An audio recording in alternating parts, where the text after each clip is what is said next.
we're being subjected to pressures that we don't like, that are asking us to constantly escalate our commitment to those groups, and where criticism of the leader is forbidden or discouraged in various ways, it is best to try and get out of that environment as quickly as is possible. If you are feeling controlled by someone else, it is best to leave. This isn't always easy to do, so try to get support from others if you can. Dr. Stephen Hassan knows all about cults. In the 1970s, he became a senior figure in the Unification Church, more commonly known as the Moonies. The church was set up by a Korean called Sun Myung Moon. He claimed to be God's Messiah, but members were often cut off from their previous life, prevented from seeing family and friends. Stephen now works to stop others from becoming a victim of cult leaders.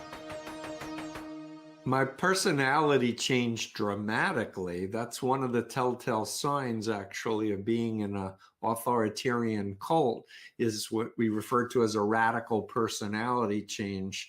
So I went from Stephen Hassan, who was a college student writing poetry, who had a ponytail and wore dungarees, to a man with a short haircut, three-piece suit, and I became a right-wing fascist, essentially throwing out my poetry, cutting off from my family and friends because they raised concerns about my membership. So Stephen Hassan's personality changed dramatically when he became a Moonie. How did he view the leader, Sun Myung Moon? So it's very important to understand that I was already programmed to look at him as the greatest man in human history. So naturally, I had my blinders on already when I actually met with him and experienced him. I've heard many people see him speak and they'd say, he has no charisma. Like, how could you see anything in him? So that's an interesting phenomenon, that somebody who feels that the person is emanating great charisma and power could leave somebody else completely dry. Stephen admired Sun Myung Moon, but he had been programmed or brainwashed to be. Others saw him differently. How did this inform Stephen's view of leadership? First of all, I consider myself, before the Moonies, a bookworm introvert. When I got into the cult and I was pushed into leadership positions and recruiting strangers on street corners, I became very extroverted in my cult identity. In fact, I was told to become a small Sun Myung Moon and think like him and walk like him and talk like him. And when I got out of the cult, I didn't want any leadership. I didn't want to influence anybody. And yet I knew what I knew, and I knew that I had a contribution to help others. Stephen realised he had a leadership role to play in preventing others from joining cults. So how does his leadership differ now?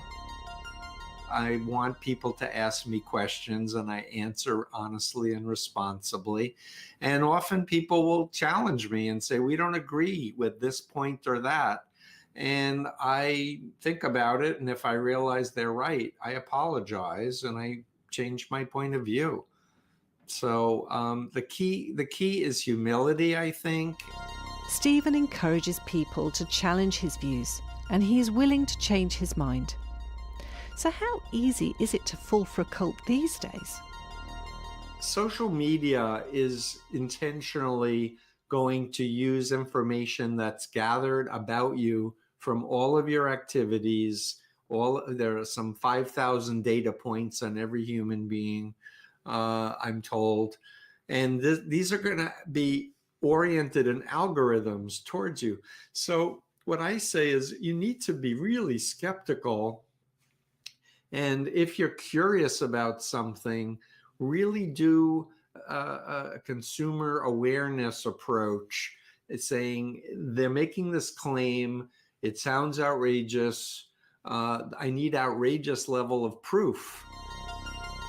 Be skeptical or wary of claims being made online, and check them out thoroughly.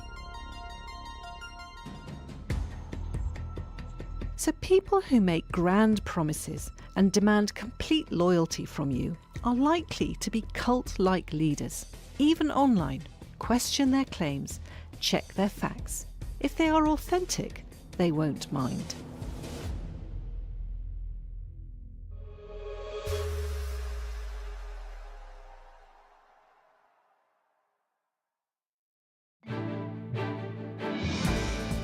In Brussels, the European Union reaches an agreement on new rules for controlling migration.